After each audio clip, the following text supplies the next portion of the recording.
Digital private সেন্টারে আপনাকে স্বাগতম। আমরা আমাদের যে প্রাইভেট সেন্টার, সেই সেন্টারে আমরা যে বিষয় নিয়ে মূলত বেশি ফোকাস দিই সেটা হচ্ছে আইসিটি। তো আজকে আমি আইসিটি কোর্স নিয়ে একটু তোমাদের ধারণা দিব। আইসিটি আমি কীভাবে পড়াই এবং কীভাবে এই কোর্সটি সম্পূর্ণ করা হবে, সে বিষয়ে আমি আজকে আলোচনা করব। তো তোমরা জানো ইতিমধ্যে আমাদের কলেজে ভর্তির কার্যক্রম অলরেডি শুরু হয়ে গেছে। যারা এসএসসিতে এবার পরীক্ষা দিয়েছো তারা 2027 সালে এসএসসি পরীক্ষা দিবে। অতএব এসএসসি পরীক্ষার্থীদের জন্য আমাদের আজকে যে বিষয়টা আলোচনা করা হবে সেটা হচ্ছে আইসিটি। তো আইসিটি মূলত আমরা কীভাবে কোর্সটা সাজিয়েছি সেই কোর্স প্ল্যান সম্পর্কে আমি আপনাদের সামনে আলোচনা করব।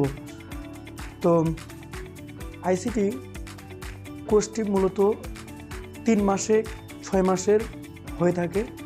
তো আপনারা চাইলে 3 মাসেরও কোর্স করতে পারেন অথবা 6 মাসেরও কোর্স করতে পারেন।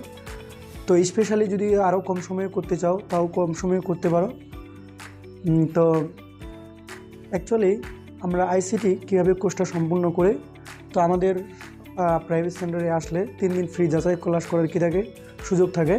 3 দিন ক্লাস করার পর তারপর আপনি সিদ্ধান্ত নিতে পারবেন যে প্রাইভেট পড়বেন কি পড়বেন না। কারণ আমরা ইতিপূর্বে মোটামুটি 2019 সাল থেকে 2019, 20, 21, 22, 23 এবং কি 2024 এবং গত 25 গেল আমাদের 25-এর ব্যাচ।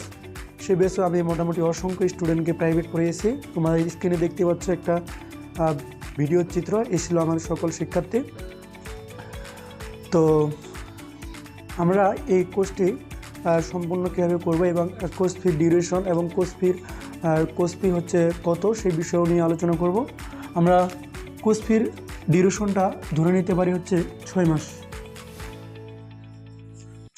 6 মাসের মধ্যে আমরা কোর্সটা কমপ্লিট করার চেষ্টা করব।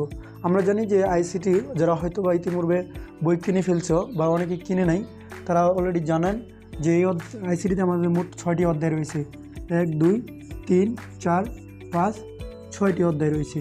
এই 6টি অধ্যায়ের মধ্যে আমাদের প্রাইভেট পড়ার মতো অধ্যায়গুলো হচ্ছে 3য় এবং 4র্থ এবং 5ম এবং 6ষ্ঠ অধ্যায়। প্রতিটি অধ্যায়ের আমরা বোর্ড কোশ্চেন, এমসিকিউ এবং যতগুলো আমাদের টপিকস ওয়াইজ পড়া আছে সবগুলো পড়া আমরা এ থেকে জেড একবার A to Z কমপ্লিট করার চেষ্টা করি। এছাড়াও প্রতিটি বোর্ড হাতে ধরে ধরে সমাধান করে দেওয়া হয়।